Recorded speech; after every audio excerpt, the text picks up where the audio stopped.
Iza siku lopuma lopasirwa kuziko, iza ntima mwangamu monga nyari ya mwamba.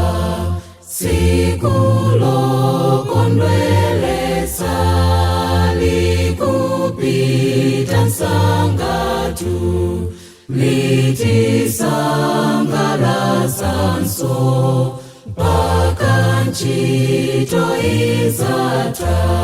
Siku loyelesesa, siku la kupemphera, siku la kulandira madaliso anuwo.